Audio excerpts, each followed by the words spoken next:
Okay okay dear students, next topic start करते हैं sulphonamides. देखो सल्फोनामाइड्स क्या है बच्चों, ये हमारी लास्ट कैटेगरी बचती है एंटीबायोटिक्स में। बाकी हम लोगों ने सब कुछ डिटेल में पढ़ लिया है। सल्फोनामाइड में हम लोग फटाफट पढ़ेंगे, तो छोटा सा टॉपिक है ये, ज़्यादा कुछ लेंथी नहीं है। इसमें 4 ड्रग्स आती हैं मेनली। सबसे पहले हम लोग पढ़ते हैं बच्चों इसमें सल्फोनामाइड्स। देखो ध्यान से सुनना, ऐसी मेडिसिन जिसमें सल्फर्स के साथ में अमाइड ग्रुप क्या होता हो, जुड़ा हुआ होता हो, अमाइनो ग्रुप। ठीक है, सल्फोनामाइड्स, इसलिए इनको क्या कर दिया जाता है बच्चों, बोल दिया। आई होप कि आप लोगों के वर्ड क्लियर दिखाई दे रहा होगा। तो इसमें देखो सबसे पहले मेडिसिन कौन सी आती है बच्चों, सल्फासेलाजीन। पहली मेडिसिन कौन सी आएगी, सल्फासेलाजीन। अच्छा पहला तो सुनो कि कहाँ पर यूज किया जाता है इसको, यूज कहाँ पर किया जाएगा। फर्स्ट यूज इसका होता है बच्चों अल्सरेटिव कोलाइटिस। कहाँ पर यूज होती है ये, अल्सरेटिव कोलाइटिस में सबसे पहले यूज की जाती है ये। दूसरी आती है बच्चों juvenile rheumatoid arthritis. Juvenile rheumatoid arthritis मतलब क्या है, ऐसे बच्चे जिनको 12 से लेकर के 19 साल के बीच में क्या होता हो, माफ करना 12 नहीं 11, आजकल एक्चुअल में जुवेनाइल का कोई फिक्स नहीं किया इन्होंने, ठीक है, लेकिन जुवेनाइल रूमेटॉइड आर्थराइटिस में कितनी एज मानी गई है, 11 से 19 साल तक के बच्चों में। यहाँ पर हम लोग क्या करते हैं बच्चों, सल्फासेलाजीन को यूज कर सकते हैं। इसकी डोज कितनी आती है, डोज देखो, ओरल टैबलेट हम लोग क्या कर सकते हैं, दी जाती हैं 500 mg for once a day. Maximum कितने दिन के लिए दे सकते हो, 21 डेज के लिए हम लोग दे सकते हैं। दूसरा आप लोग याद रखना, अल्सरेटिव कोलाइटिस कैसी डिजीज है, not a curable disease, not a curable disease. इसको हम लोग क्योर नहीं कर सकते, but symptoms can be subsided. लेकिन सबसाइड किसको कर सकते हैं हम लोग, सॉरी डिक्रीज, सबसाइड भी नहीं कर सकते कंप्लीटली, क्या कर सकते हैं, इनको डिक्रीज जरूर कर सकते हैं। हमेशा याद रखना अल्सरेटिव कोलाइटिस में कैसे आती है बच्चों स्टूल, हीमेटोचीजिया। क्या आता है, हीमेटोचीजिया आता है, फ्रेश ब्लड इन स्टूल। कैसा होगा बच्चों, फ्रेश ब्लड इन स्टूल होगा। मेन अफेक्टेड ऑर्गन कौन सा होता है इसमें, अल्सरेटिव कोलाइटिस में मेन अफेक्टेड ऑर्गन कौन सा माना जाता है बच्चों, 2 माने जाते हैं। पहला आता है रेक्टम और कौन सा होता है, lateral sigmoid colon, lateral sigmoid colon. अगर दोनों ऑप्शन में आ जाएं तो प्रायोरिटी किसको देना, आप लोग रेक्टम को देना, और लेटरल सिग्मोइड कॉलन को आप लोग सेकंड प्रायोरिटी देना। यहाँ पर एक्चुअल में देखो अल्सर्स बन जाते हैं, क्या होते हैं, अल्सर्स बन जाते हैं। इंटरनल लेयर से स्टार्ट होता है और बाहर की तरफ आना स्टार्ट होता है। देखो मान लो कि हमारी ये क्या है, सिग्मोइड कोलन हो, नीचे की तरफ क्या है, रेक्टम नीचे की तरफ प्रोसीड करता है। फॉर एग्जांपल कि ये अंदर वाली लेयर होगी, सबसे अंदर वाली लेयर ये है इसकी, ठीक है, इस तरीके से 2 लेयर हैं।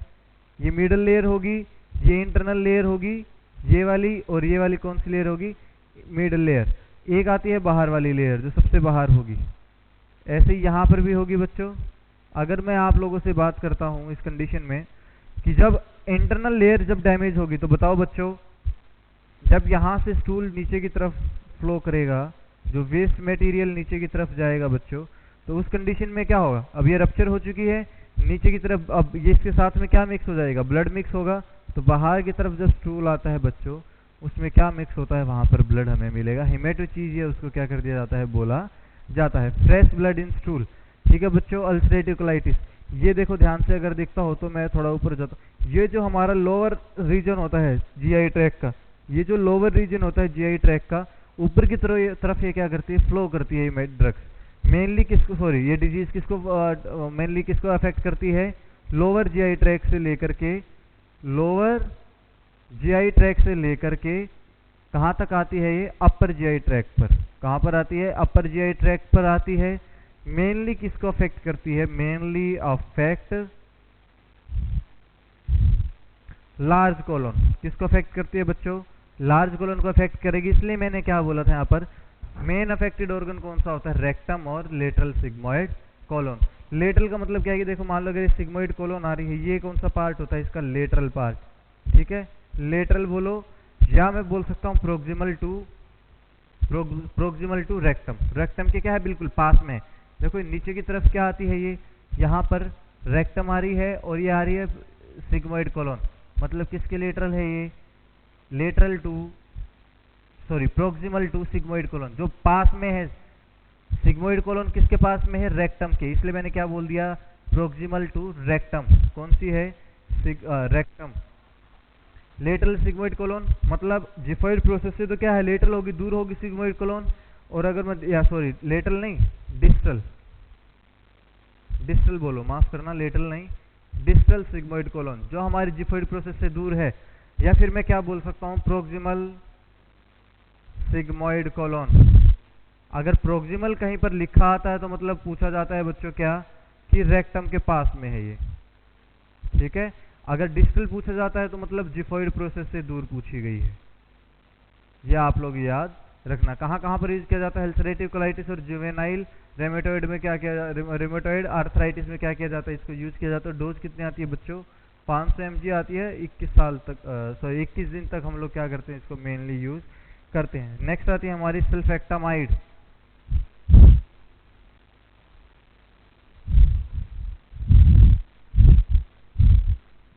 नेक्स्ट मेडिसिन कौन सी आएगी बच्चों? सल्फेक्टामाइड। देखो सल्फेक्टामाइड सोडियम क्या करती है?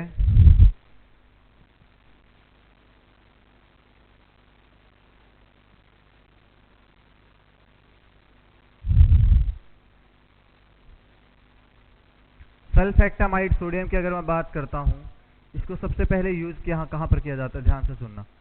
एक तो यूज किया जाता है इसको ट्रैकोमा में। कैसा है ये? आई इन्फेक्शन है।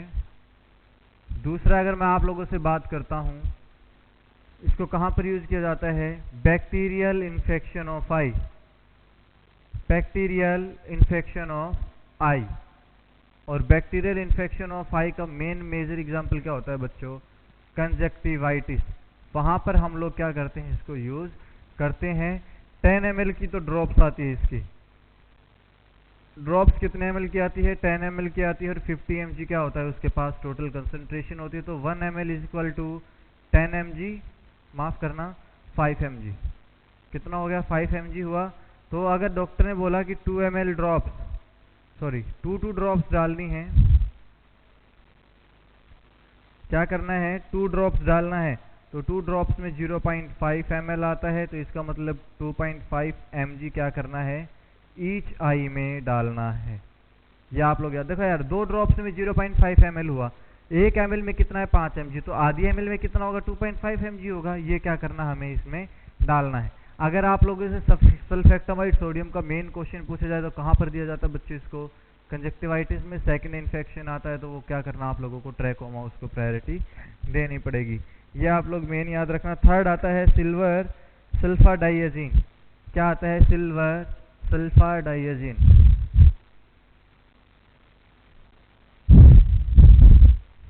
सिल्वर सल्फाडाइयाजीन, जिसको क्या नाम दिया जाता है? सिल्वरेक्स। सिल्वर सल्फाडाइयाजीन। सिल्वर सल्फाडाइयाजीन, जिसको क्या नाम दिया जाता है बच्चों? सिल्वरेक्स नाम दिया जाता है। नेक्स्ट अगर मैं आप लोगों से बात करता हूं, कहां कहां पर दी जाती है ये? बर्न पेशेंट में यूज की जाती है ये। बर्न पेशेंट में एक तो पार्शियल थिकनेस बर्न हो, पार्शियल स्किन थिकनेस बर्न हो। सेकंड की अगर मैं बात करता हूं बच्चों, सेकंड क्या होता है? डीप स्किन थिकनेस बर्न, या डीप बर्न भी आप लोग डायरेक्टली बोल सकते हो। डीप बर्न भी आप लोग बोल सकते हो। इसको फर्स्ट डिग्री बोल सकते हो आप लोग, या फिर इसको क्या बोल सकते हो? थर्ड डिग्री भी आप लोग इसको बोल सकते हो। इसमें हम लोग क्या करते हैं बच्चों? सिल्वरेक्स को ज्यादातर क्या किया जाता है? यूज किया जाता है। क्यों यूज किया जाता है बच्चों इसको? इसलिए यूज किया जाता है क्योंकि जो बर्न होगा, अब इस कंडीशन में पेशेंट को क्या होता है, सीवियर पेन होगा, बर्निंग सेंसेशन, इतनी पेन सीवियर होगी पेशेंट को। लेकिन याद रखना पार्शियल में ज़्यादा पेन होता है, डीप में कम, क्योंकि डीप में कैसा, देखो पार्शियल स्किन में मैं लिख सकता हूँ मोर पेन या फिर सीवियर पेन।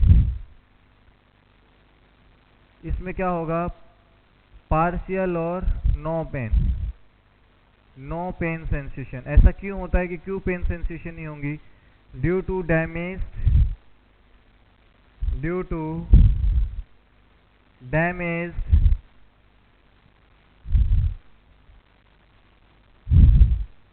Nerve supply.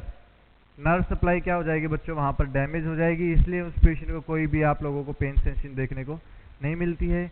क्यों दी जाती है silver sulfadiazine, for soothing reflex, for soothing reflex, कि ठंडक मिले उसको, पेन वगैरह ज़्यादा ना हो। लेकिन आजकल इतनी ज़्यादा यूज नहीं की जाती, not a very good drug. आजकल बहुत ज़्यादा और मेडिसिन आने लगी इसके जगह पर, not a very good drug. और भी अल्टरनेटिव आजकल बहुत यूज़ की जाती हैं, लेकिन हम लोग नर्सिंग में क्या करते हैं, आज भी इसी को फॉलो करते हैं। हमारी ड्रग ऑफ चॉइस क्या रहेगी बच्चों, यही रहती है। सबको दिख रही है ये ड्रग ऑफ चॉइस हमारी क्या रहेगी बच्चों, सल्फाडाइजीन नहीं रहती, सॉरी सिल्वर सल्फाडाइजीन रहेगी। किस में दी जाती है ये, सिल्वर बर्निंग वगैरह में यूज इसको किया जाता है। नेक्स्ट आती है सल्फामिथॉक्सोजोन थायोक्सप्राइम। नेक्स्ट मेडिसिन आती है बच्चों, देखो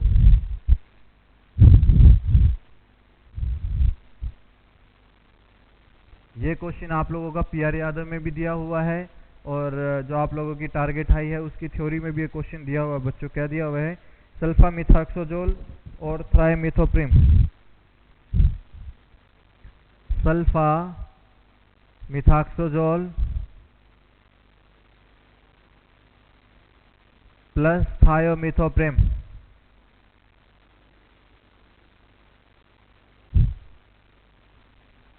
सल्फामिथॉक्सोजोल प्लस थायोमिथोप्रिम। ये क्या होता है बच्चों, इसके कॉम्बिनेशन को हम लोग कहाँ पर यूज करते हैं मेनली, इसको क्या बोला जाता है बच्चों, कोट्रीमोक्साजोल। कोट्रीमोक्साजोल आप लोग इसको ऐसे भी लिख सकते हो, ठीक है, और आप लोग इसको डायरेक्टली भी लिख सकते हो कोट्रीमोक्साजोल। आप लोग इसको क्या कर सकते हो, दोनों तरीके से आप लोग यूज कर सकते हो।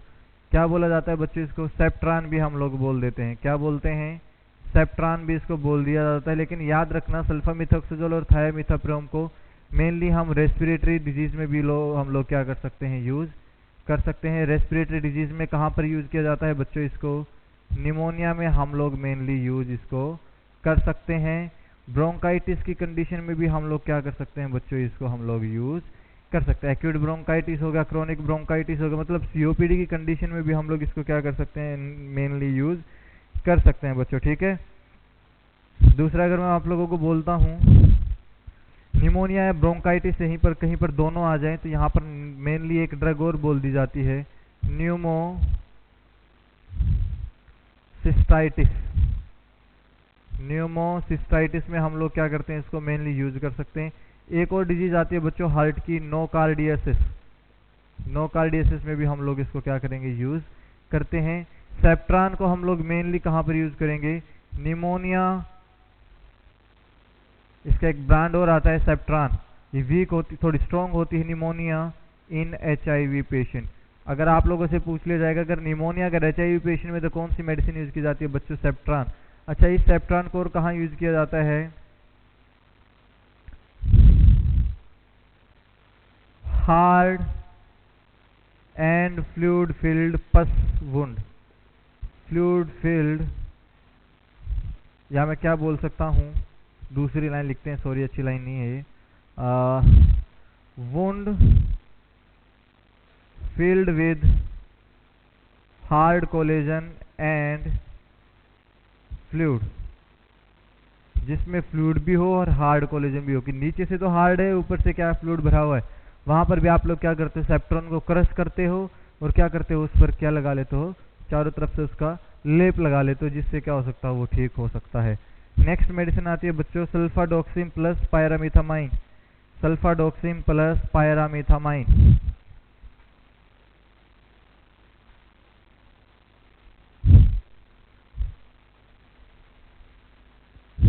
सल्फाडॉक्सेम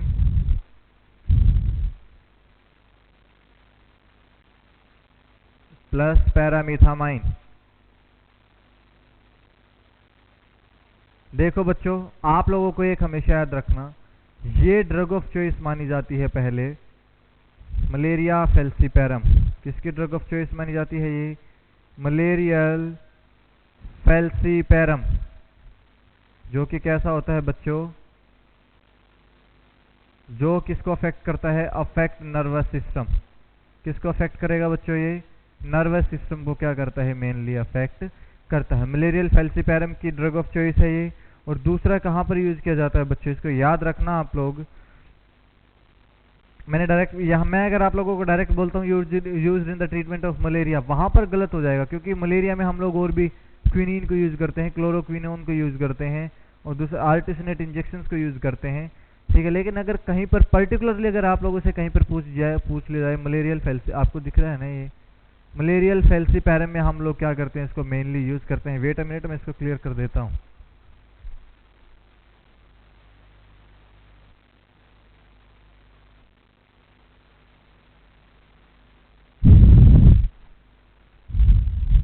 अब क्लियर आ रहा है पूरा? ये कहाँ पर यूज किया जाता है इसको? मलेरियल फेल्सीपैरम में इसको यूज किया जाता है, ठीक है। कैसी डोज होती है ये? सिंगल डोज दी जाती है, बिल्कुल सिंगल डोज ड्रग है बच्चों ये। कैसी ड्रग होती है? Single dose drug. या आप लोग मेनली याद रखना, कैसी ड्रग है ये? सिंगल डोज ड्रग मानी जाती है बच्चों, कि इसको एक ही बार दो और वो क्या कर सकता है? ड्रग को, मेनली डिजीज को ट्रीट कर सकता है। नेक्स्ट अब हम लोग देखते हैं बच्चों इसके मैकेनिज्म ऑफ एक्शन के। अच्छा, मलेरियल फेल्सीपैरम जो है बच्चों, इसका कोजेटिव एजेंट क्या है? कोजेटिव एजेंट आई होप क्या आप सबको पता होगा, प्लाज्मोडियम फेल्सीपैरम। प्लाज्मोडियम फेल्सीपैरम, आप लोगों को फुल डिटेल इसकी शायद कम्युनिटी में पढ़ा दी गई है कि कौन कौन से मलेरिया वगैरह हैं जो किस किस से फैल सकता है। अलग अलग तरह के मलेरिया होते हैं, Plasmodium oval, vivax, malariae, Plasmodium malaria आता है, प्लाज्मोडियम मलेरिया भी होता है। 4 तरह के होते हैं, प्लाज्मोडियम फेल्सीपैरम, प्लाज्मोडियम फेल्सीपैरम पहला, जो मलेरिया फिलेरियम को कोज करता है, फेल्सीपैरम को कोज करता है। दूसरा आता है प्लाज्मोडियम ओवेल, जो मलेरियल ओवेल को जो कोज करता है, जो नॉर्थ इंडियन में ज़्यादा मिलता है। फिलेरियम, देखो 4 तरह के आते हैं कोजेटिव एजेंट। मलेरिया 4 तरह का होता है, फेल्सीपैरम, विवेक्स, ओवेल और मलेरी, ठीक है। तो हम लोग क्या बोलते हैं कि Plasmodium malariae, Plasmodium falciparum, Plasmodium vivax और प्लाज्मोडियम ओवेल, ये चारों के चारों क्या करते हैं? हमें मलेरिया की कंडीशन से सफ़र करने के लिए मजबूर करते हैं, और 4 तरह की मलेरिया को क्या करते हैं? स्प्रेड करने का काम करते हैं। नेक्स्ट अब हमारा आता है कि हमारा जो मैकेनिज्म ऑफ एक्शन है सल्फोनामाइड्स का, ये क्या करता है बच्चों? मैकेनिज्म ऑफ एक्शन में ये क्या कर सकता है? It decreases folate metabolism. किसके मेटाबॉलिज्म को कम करता है ये? फोलेट मेटाबॉलिज्म को क्या करता है ये? कम करेगा। तब जाकर के इन मेडिसिन का क्या होता है? वहाँ पर एब्जॉर्प्शन होगा, या फिर मैं क्या बोल सकता हूँ बच्चों, इन मेडिसिन का एब्जॉर्प्शन होता है, अपना काम स्टार्ट करते हैं, जिसकी वजह से मैं क्या बोल सकता हूँ? It affect neurological functioning. It affect neurological functioning.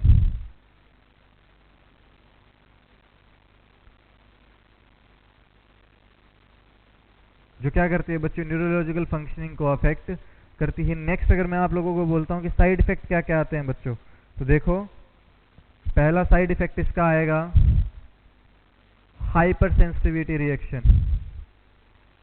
क्या आता है बच्चों? हाइपर सेंसिटिविटी रिएक्शन आती है। अगर मैं हाइपर सेंसिटिविटी रिएक्शन की बात करता हूं बच्चों, तो पहला क्या बोल दिया जाता है? सल्फर एलर्जी, कि आपको कहीं सल्फर मेडिसिन से एलर्जी तो नहीं है, ऐसा कुछ क्या किया जाता है बच्चों? पेशेंट से पूछा जाता है, ठीक है। सल्फर, कहीं पेशेंट को सल्फर एलर्जी तो नहीं है। दूसरा कैसा होता है ये? नेफ्रोटॉक्सिक ड्रग्स होती हैं। कैसी होती हैं? नेफ्रोटॉक्सिक ड्रग होती हैं।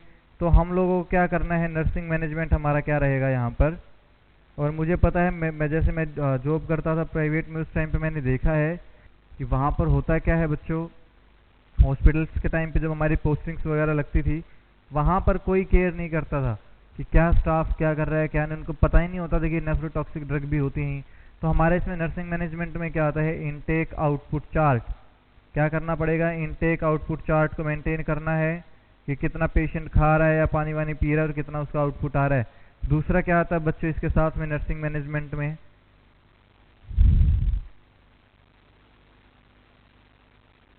इनटेक आउटपुट चार्ज के साथ में आता है बच्चों नर्सिंग मैनेजमेंट में इसका मॉनिटर आरएफटी। क्या करना पड़ेगा इसको, रीनल फंक्शन टेस्ट या किडनी फंक्शन टेस्ट इसका करवाते रहना है रेगुलर बेसिस पे। थर्ड वन आती है इसका साइड इफेक्ट बच्चों, वो आता है risk of megaloblastic anaemia. Megaloblastic anaemia तो कैसे हो सकता है बच्चों, अब आप सबको बताया कि किसकी डेफिशिएंसी उससे होता है, ये vitamin B9 deficiency. Vitamin B9 की डेफिशिएंसी से होता है। और ये क्या करता है, फोलेट का क्या करता है, मेटाबॉलिज्म को कम करता है, इनिबिट करता है। फॉलिक एसिड को ही क्या बोला जाता है बच्चों, विटामिन B9 बोला जाता है। तो हमें क्या करना है इस कंडीशन में, इंक्रीज फॉलिक एसिड कंजप्शन। क्या करना है बच्चों, फॉलिक एसिड का कंजप्शन हमें करवाना पड़ेगा। ठीक है, ये आप लोग याद रखना। नेक्स्ट आता है अब हमारे पास बच्चों बोन मैरो सप्रेशन। यहीं पर लिख देता हूं मैं, क्या करेगा बच्चों, ये बोन मैरो का भी सप्रेशन ये कोज करता है। अगर बोन मैरो सप्रेशन हो जाती है तो इसका मतलब क्या करेगा बच्चों, ये जितनी भी ब्लड सेल्स हैं उनका लेवल क्या होगा, कम हो सकता है। अगर ब्लड सेल्स का लेवल कम हो गया और कैसा हो गया, सीवियरली कम हो गया बच्चों, तो ये क्या कर सकता है, न्यूट्रोपीनिया। ठीक है, या फिर मैं क्या बोल सकता हूं डायरेक्टली, एग्रेनुलोसाइटोसिस। एग्रेनुलोसाइटोसिस कोज कर सकता है। ठीक है बच्चों, आरबीसी का लेवल क्या हो सकता है, कम हो सकता है। प्लेटलेट का कम भी क्या हो सकता है, लेवल यहाँ पर कम हो सकता है। आरबीसी को हम लोग क्या बोलते हैं, इरिथ्रोसाइटोपिनिया भी हो सकता है यहाँ पर, या रेटिकुलोसाइटोसिस हम लोग बोल सकते हैं। रेटिकुलोसाइटोसिस का मतलब क्या है कि इमेच्योर आरबीसीज बनी भी नहीं थी अभी तक, कंप्लीट मैच्योर में बनी नहीं थी, वो अभी तक पहले ही टूटना स्टार्ट हो गई। प्लेटलेट का लेवल भी क्या हो सकता है, कम हो सकता है। जब ऐसी कंडीशन कहीं पर दिखाई देती है कि तीनों की तीनों सेल्स क्या हो जाती हैं, बिल्कुल टूट चुकी हैं, इसको क्या बोल दिया जाता है, पैनसाइटोपिनिया। क्या बोला जाता है बच्चों इस कंडीशन को, पैनसाइटोपिनिया हम लोग यहाँ पर बोल देते हैं। ठीक है, नेक्स्ट अब हम लोग देखते हैं बच्चों क्योर क्या आता है, इसके एंटीडोट के बारे में हम लोग डिस्कस करते हैं। ध्यान से सुनना, इसका कोई स्पेसिफिक एंटीडोट नहीं है बच्चों। सल्फर ड्रग्स करती क्या हमारी बॉडी में, मेटाबॉलिक एसिडोसिस कोज करती हैं। ये क्या करती हैं, ये मेटाबॉलिक एसिडोसिस कोज करती हैं। देखो मैं आप लोगों को एक चीज और बताता हूं, इसका एक साइड इफेक्ट और आता है, कर्निकटेरस। क्या आता है बच्चों, कर्निकटेरस। कैसे कोज करेंगी ये कर्निकटेरस, होता क्या है कि यार ये ब्रेन को अफेक्ट कर देती है जब बिलिरुबिन का लेवल बहुत ज्यादा बढ़ जाता है। तो देखो क्या होता है, मान लो कि स्प्लीन है, इसमें ये आरबीसीज थी। क्या थी ये, आरबीसीज थी बच्चों। यहां पर साथ में क्या है इनके, एल्बुमिन। क्या है, एल्बुमिन है। जब इनका ब्रेकडाउन होता है बच्चों, तो होता क्या है, जब आरबीसीज का ब्रेकडाउन हो जाएगा तो मान लो कि आरबीसीज टूट गई थी इस तरीके से। ठीक है, ये आरबीसीज टूटी हुई थी इस तरीके से, साथ में क्या था इनके, एल्बुमिन। मान लो ये एल्बुमिन है, तो ये साथ में क्या हो जाएंगे, जुड़ जाएंगे। ठीक है, जब जुड़ेंगे, जब ये बाहर आएंगे, तो ये आरबीसीज टूटने के बाद क्या बनाती है, इनडायरेक्ट या फिर अनकंजुगेटेड बिलिरुबिन। Unconjugated bilirubin. ठीक है बच्चों, तो ये क्या करती है, अनकंजुगेटेड बिलिरुबिन वगैरह बनाने का काम करती है। तो यहां पर जब इनके साथ में एल्बुमिन बनेगी तो याद रखना ये क्या कर देगी, decrease the excretion of bilirubin. जो एक्सक्रीशन होगा बिलिरुबिन का वो क्या हो जाएगा, कम हो जाएगा। और क्या होगा बच्चों, ये बॉडी में ज्यादा डिपॉजिट होना स्टार्ट हो जाएगा। एंड डिपॉजिट इन बॉडी, जब डिपॉजिट इन बॉडी होगा तो क्या कोज करेगा, ये कर्निकटेरस कोज कर देता है और पेशेंट अनकॉन्शियस तक हो जाता है। क्या कोज कर सकता है बच्चों, कर्निकटेरस ये कोज कर सकता है, और पेशेंट क्या हो सकता है वहाँ पर, मेनली अनकॉन्शियस भी वहाँ पर पेशेंट हो सकता है। नेक्स्ट अब हम लोग इसके बारे में बात करते हैं क्या कि इसका साइड इसका सॉरी ओवरडोज क्या हो सकती है और उसका क्या हम एंटीडोट देंगे।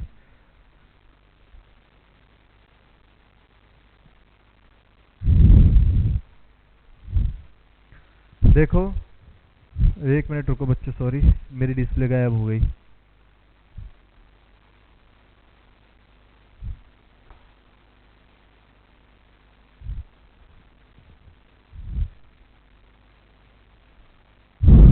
देखो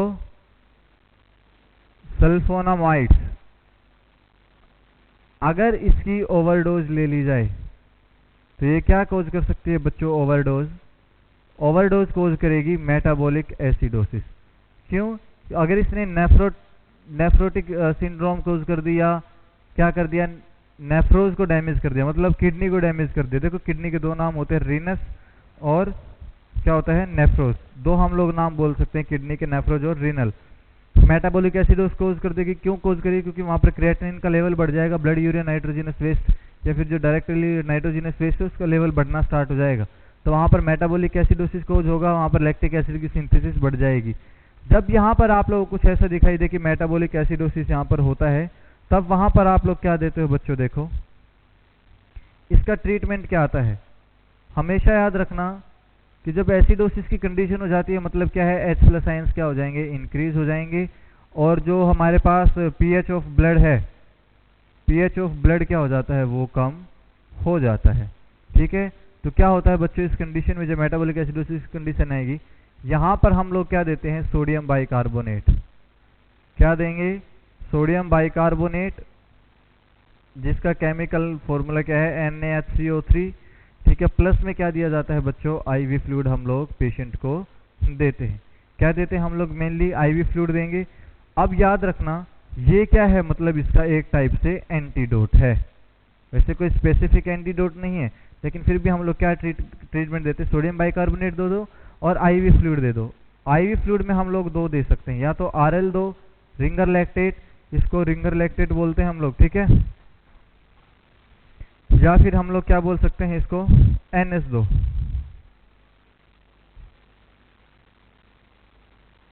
इसी को क्या बोला जाता है बच्चों, हार्टमैन सॉल्यूशन। RL को क्या बोला जाता है, हार्टमैन सॉल्यूशन भी बोला जाता है, याद रखना आप लोग, हार्टमैन सॉल्यूशन।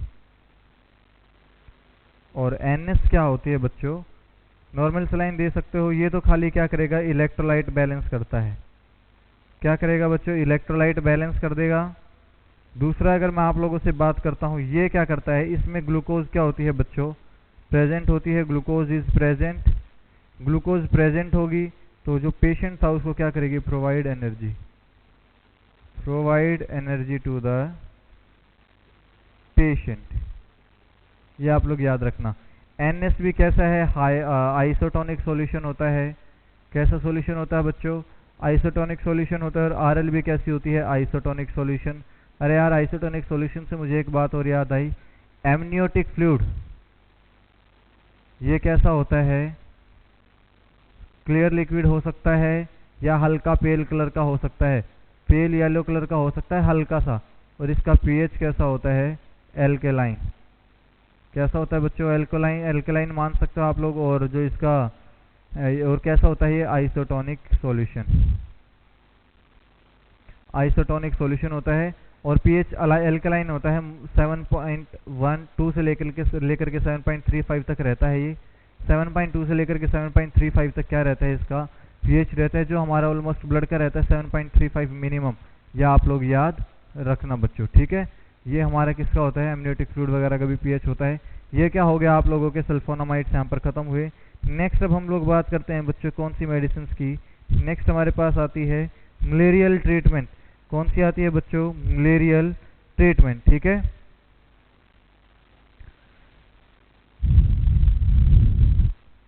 अब देखो आप लोग,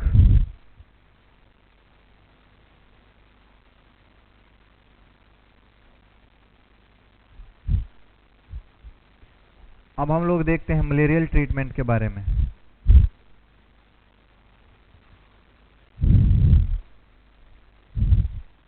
देखो बच्चों, ये कैसी डिजीज होती है? सबसे पहले अब हम लोग बात करते हैं मलेरियल ट्रीटमेंट के बारे में।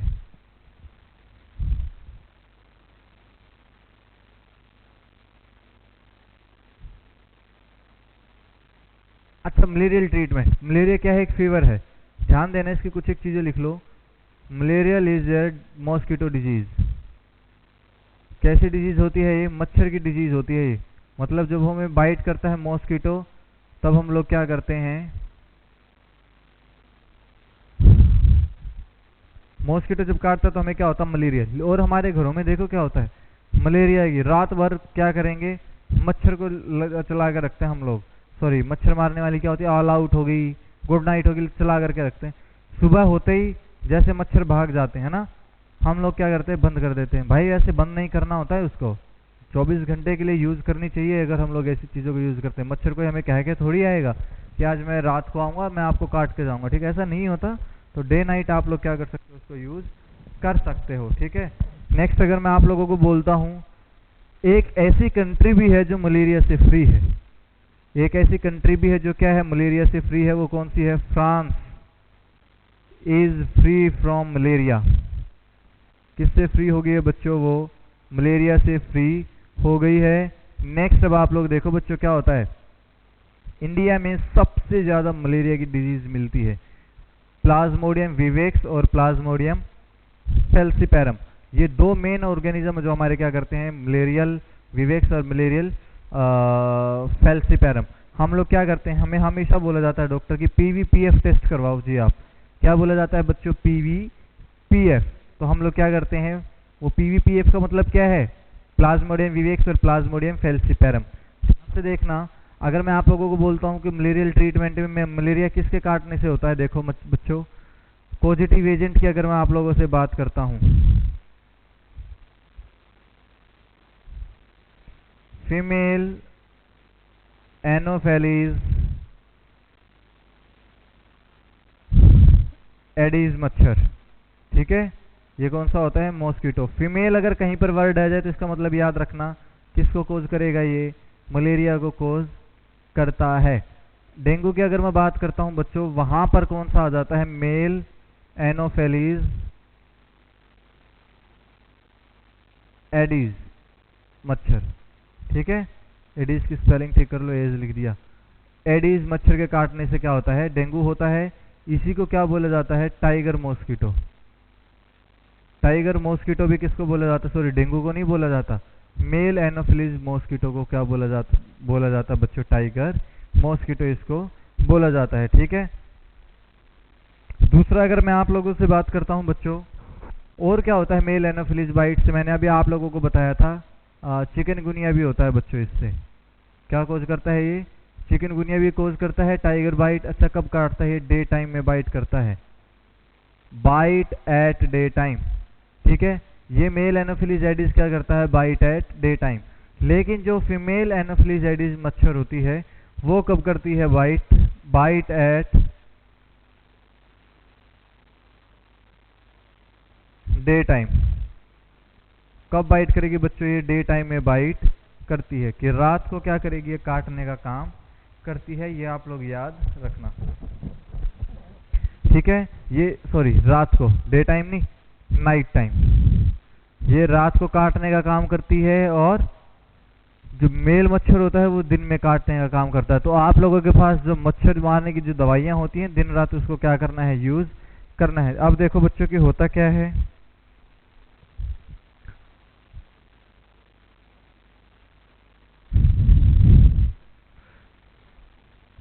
जो फीमेल एनोफिलीज होती है, जो फीमेल एनोफिलीज होती है बच्चों,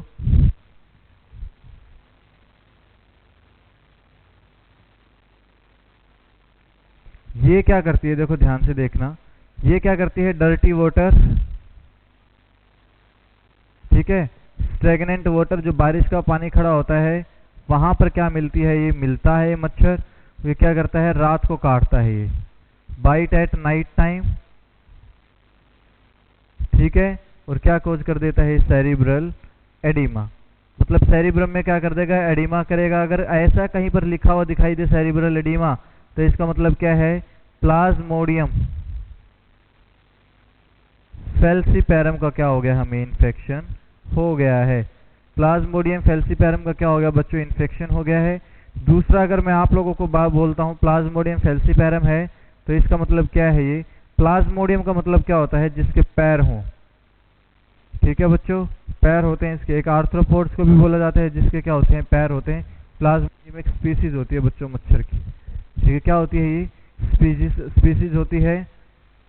नेक्स्ट, अगर मैं आप लोगों को बोलता हूँ, अगर कहीं पर प्लाज्मोडियम फैल्सीपैरम आ जाए तो इसकी ड्रग ऑफ चॉइस क्या रहती है, ड्रग ऑफ चॉइस क्या रहेगी बच्चों, क्लोरोक्विन देते हैं हम लोग। क्या देंगे इनिशियल ट्रीटमेंट, क्लोरोक्विन।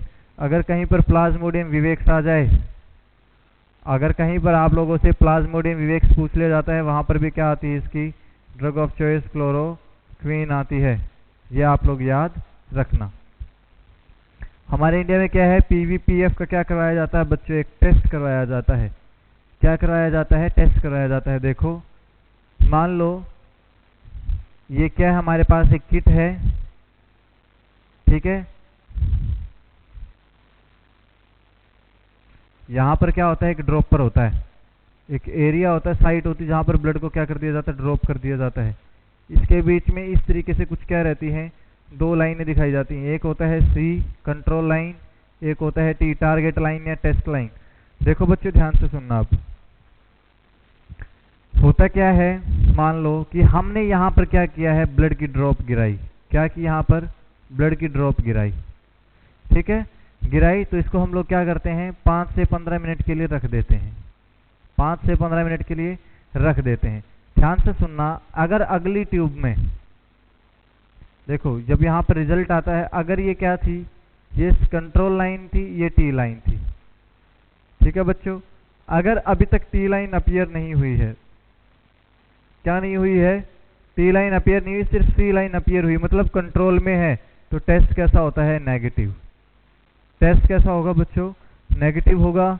अगर यहाँ पर सी लाइन एब्सेंट है और टी लाइन आ जाए, तो इसका मतलब क्या है, किट खराब हो चुकी है। किट क्या हो चुकी है बच्चों, डैमेज हो चुकी है। अगर टी लाइन तो प्रेजेंट हो और सी लाइन क्या हो, बिल्कुल हल्की हल्की सी दिखाई दे।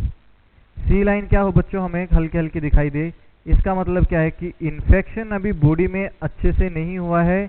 इन्फेक्शन अभी क्या है, माइल्ड टू मॉडरेट है। माइल्ड टू मॉडरेट क्या है, अभी हमारे पास इन्फेक्शन रहता है। ठीक है, ये आप लोग याद रखना। इन्फेक्शन कैसा होता है, माइल्ड टू मॉडरेट होगा। अगर टी लाइन भी आ जाए और सी लाइन भी आ जाए, क्या हो जाए बच्चों, टी लाइन भी आ जाए और सी लाइन भी आ जाए, और ये ब्लड ड्रॉपर जो हमने यहाँ पर डाला था, ये क्या शो करता है कि टेस्ट क्या है बच्चों, पॉजिटिव है। टेस्ट क्या है बच्चों, पॉजिटिव आ गया। याद समझ में आया, कितने चीजें बताई मैंने, 3 चीजें। अगर कंट्रोल लाइन एब्सेंट है, टी लाइन आ जाए, मतलब क्या है, किट डैमेज है। अगर सी लाइन क्या दिखाए बच्चों कि हल्की हल्की सी दिखाई दे रही है, टी लाइन पॉजिटिव, इसका मतलब इन्फेक्शन माइल्ड टू मॉडरेट हो चुका है। लेकिन टेस्ट को अभी हम कंफर्म नहीं बोल सकते, लेकिन इन्फेक्शन क्या है, बॉडी में जरूर प्रेजेंट है। अगर बढ़ती चली जाए, बाद में 1-2 दिन के बाद में कराते हो, अगर ऐसी लाइन फिर से दिखाई दे, तो मतलब क्या है, टेस्ट अभी पॉजिटिव है। इसलिए मैंने इसको ही बोला माइल्ड टू मॉडरेट में कि अभी हमें इंजेक्शन देने की जरूरत है या नहीं है, वो इसके बेस पे डिपेंड करते हैं। हाँ, एक और बताया था मैंने आप लोगों को, मैंने रफ कर दिया, सुनो। क्या होता है, अगर पहली बार आप लोगों ने यहाँ पर यहाँ पर ड्रॉप डाली थी, ये जो लाइनें थी बच्चों यहाँ पर, एक तो कौन सी थी, टी लाइन थी और एक सी लाइन थी। अगर सी लाइन पूरी यहाँ पर आती है तो क्या है, मतलब टेस्ट अभी नेगेटिव है। लेकिन अगर टी लाइन प्रेजेंट नहीं, सिर्फ सी लाइन प्रेजेंट, मतलब कंट्रोल लाइन प्रेजेंट है, तो टेस्ट अभी भी क्या है, नेगेटिव है। यहाँ पर किट डैमेज है, तो क्या करना है, चेंज द किट, दूसरी किट को यूज करो, चेंज द किट। ठीक है, ये आप लोग याद रखना।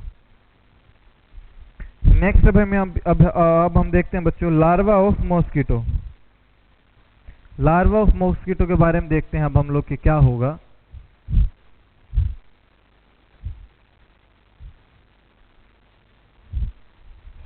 जो लार्वा ऑफ मॉस्किटो है बच्चों, यहाँ पर होता कैसे है, प्री रीथ्रोसाइटिक सेल्स जो होती हैं, उसको क्या करता है बच्चों, ये डैमेज करने का काम करता है। वैसे आप लोग इसको कम्युनिटी में पढ़ोगे फुल डिटेल में, मैं सिर्फ वहाँ पर बस थोड़ा सा बताता हूँ कि क्या हो सकता है उसकी वजह से। जो मलेरिया का जो एजेंट आएगा, मलेरियल जो मॉस्किटो था, ये क्या करता है, प्री इरिथ्रोसाइट सेल्स को क्या कर देता है बच्चों, प्री इरिथ्रोसाइट सेल को क्या बोला जाता है, क्या बोला जाता है रे, रेटिकुलोसाइट्स, रेटिकुलोसाइट्स, उसको क्या कर देता है बच्चों, ये डैमेज कर देता है। क्या करेगा उसको, ये डैमेज करेगा। अच्छा, उस चीज को, उस कंडीशन को बोलते क्या है हम लोग बच्चों, उस कंडीशन को हम लोग क्या बोलते हैं, मैक्रोजाइट्स। क्या बोलते हैं बच्चों, मैक्रोजाइट्स। अगर ऐसी कंडीशन कहीं पर देखी जाए तो क्या बोला जाता है, उसको मैक्रोजाइट्स बोला जाता है। नेक्स्ट अब आप लोग याद रखना बच्चों, अगर कहीं पर ऐसी कंडीशन दिखाई देती है क्या होगा, देखो मलेरियल मॉस्किटो था, यहाँ पर क्या होगा बच्चों, अब आरबीसीज का फॉर्मेशन नहीं होगा, या आरबीसीज प्रोडक्शन क्या हो जाएगा, बिल्कुल कम हो जाएगा, जिसकी वजह से अब हमारी बॉडी में क्या नहीं, हीमोग्लोबिन नहीं है। हीमोग्लोबिन नहीं होगा तो ऑक्सीजन भी क्या हो जाएगा, कम हो जाएगा। हीमोग्लोबिन कम है तो ऑक्सीजन भी कम होगा बच्चों। अगर ऑक्सीजन भी कम है, हीमोग्लोबिन भी कम है, हमारी बॉडी की इम्यूनिटी पावर क्या हो जाएगी, वीक हो जाएगी। हमारी इम्यूनिटी क्या हो जाती है बच्चों, वीक हो जाएगी। तो क्या आ जाता है, सबसे पहले चिल्स आएगा, ठंडक लगेगी, ठंड, फीवर आता है फिर, ठीक है, चिल्स आएगी, फीवर लगता है, फिर हम लोगों को, फिर हम लोग क्या बोल सकते हैं, मलेज, शिवरिंग, स्वेटिंग होगी, हेडेक होगा, एपिगेस्ट्रिक पेन वगैरह भी हम लोगों को क्या हो सकता है बच्चों, दिखाई दे सकता है। ठीक है, ये आप लोग याद रखना।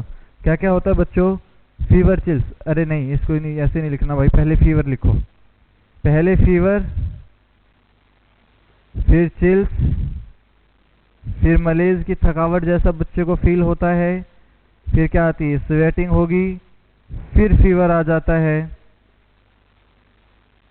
और फिर क्या हो जाता है बच्चों,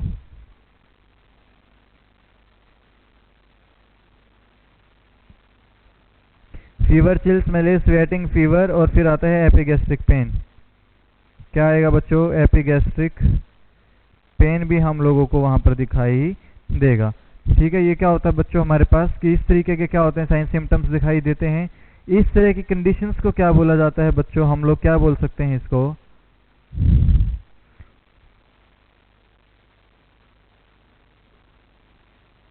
pre erythrocytic break cycle, pre erythrocytic break cycle, कि जो प्री इरिथ्रोसाइट्स जब टूटती हैं तो किस तरीके के सिम्टम्स आते हैं, ये सिम्टम्स आएंगे।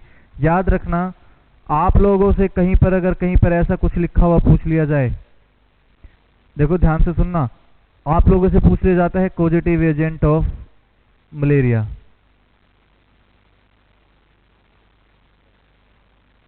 कॉजेटिव एजेंट ऑफ मलेरिया, अगर कहीं पर डायरेक्ट आप लोगों से पूछ लिया जाता है कुछ इस तरीके से, दूसरा ऑप्शन दिया जाता है इस तरीके से, और दूसरा ऑप्शन दिया जाता है, तीसरा ऑप्शन दिया जाता है इस तरीके से, और लास्ट में आता है नन ऑफ द अबव, तो आप लोग क्या आंसर करोगे बच्चों, ये आंसर करते हो। क्यों, ये किसको डिनोट करता है, फीमेल को। अरे आप लोगों ने फैमिली ट्री बनाया ना, फैमिली हिस्ट्री ट्री बनाया है कि नहीं बनाया है, जब हम लोग फैमिली केयर प्लान बनाते, सॉरी माफ करना, नर्सिंग केयर प्लान वगैरह जब वहाँ पर बनाते थे, केस स्टडी वगैरह, तब वहाँ पर इन साइंस को डिनोट करते थे। ये कौन सा होता है, फीमेल, और ये क्या होता है बच्चों, मेल। ऐसा कोई साइन ही नहीं होता है, ये आप लोग मेनली याद रखना। ठीक है, नेक्स्ट अब हम लोग देखते हैं बच्चों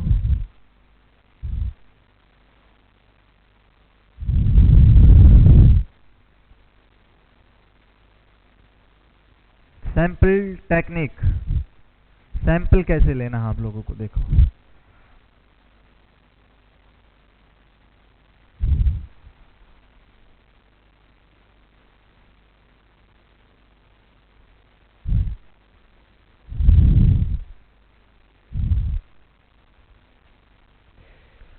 देखो सैंपल टेक्निक की अगर मैं आप लोगों से बात करता हूं, सबको दिख रहा है सैंपल टेक्निक की, सैंपल आप लोगों को कैसे लेना है, blood sample should be collected at, या मैं क्या लिख सकता हूं, blood sample should be collected at the time of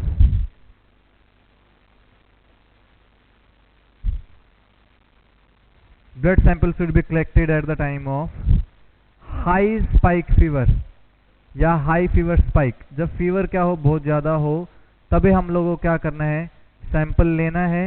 ये क्या करता है बच्चों, मलेरियल टेस्ट इज पॉजिटिव में मोस्टली क्या होगा कि मलेरियल टेस्ट क्या होगा, पॉजिटिव होगा। क्यों?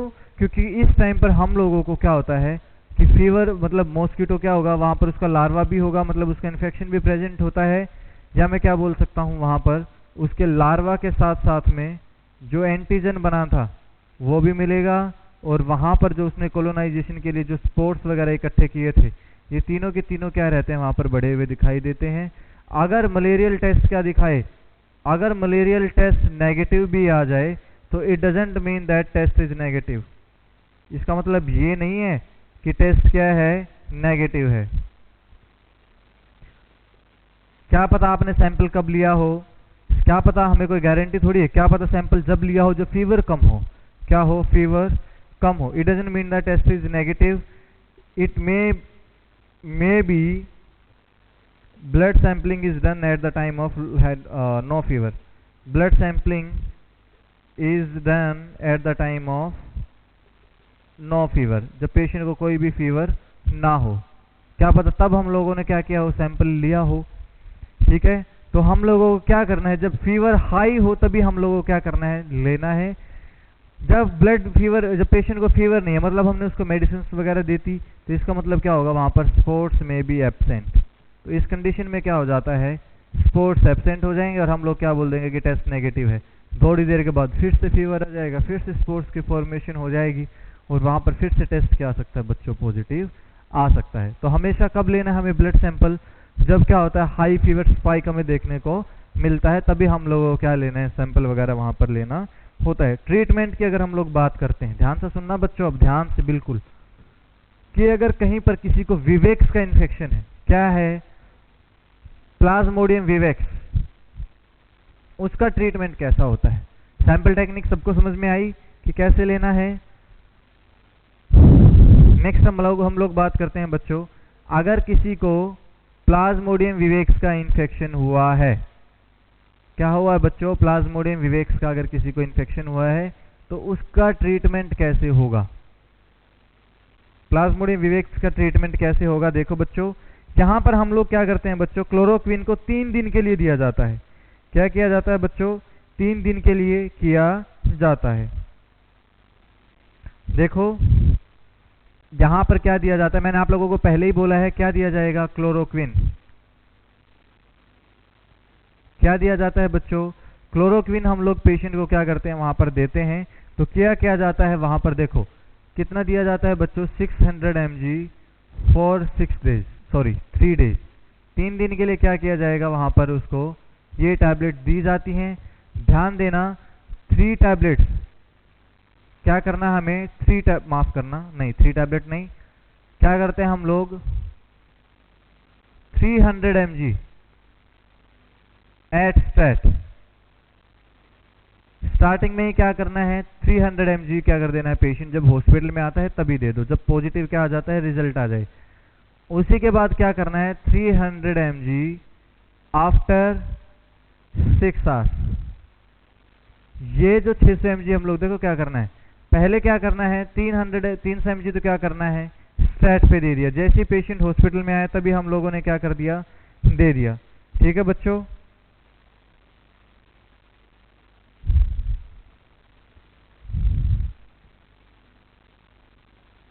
डोज